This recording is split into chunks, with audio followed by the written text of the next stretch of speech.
The existence of a strong cultural identity across different and far regions connected the periphery of Greek influence to its motherland. Archaeological evidence from Bactria could give a hint to how settlers saw themselves. An example would be from an inscription on a tomb. The Stele of Sophitos had verses describing a man's story from a first person's perspective. From it we understand that he was from the upper class who had set out to bring wealth and honor back to his family, reclaiming lost influence and wealth for his descendants. The inscription is important due to the articulate language used. He references Greek classics as well as obscure Homerian vocabulary, which signified how educated and familiar this man was with Greek culture, as though he had lived in Greece itself, but in fact he was at the edge of the known world. Even though the Greeks preserved their heritage proudly, the Greek settlers also became well integrated with local populations to an extent that they would rebel together with local populations against common enemies.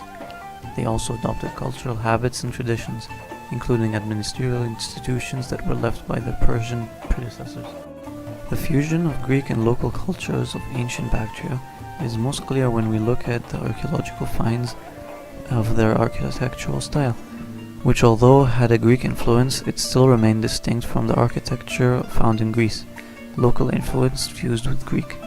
The fusion was not only for symbolic purposes but also practical, such as the house designs in Bactria that were better suited for local temperature and prevailing winds in the region.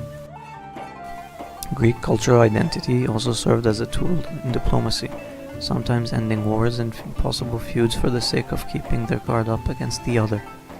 An example would be from the wars between the Greco-Bactrian kingdom and the Seleucids, who realized the danger of being overwhelmed by local nomads of the region. Thus they chose to end hostilities and regroup their armies. From this example, we can see that the Seleucids chose to tolerate a Greek rebel state over a new barbarian enemy, whom they shared even less with. Today the Greek diaspora is still very similar to their ancestors. They still maintain a strong cultural identity while simultaneously intermingling and being part of the local populations. The clear similarities and differences between the different Greek diasporas can be noticed by looking at different groups across different varying regions and cultures, making each Greek diaspora unique in some way as a result of local influences. That's all for the presentation. Thank you.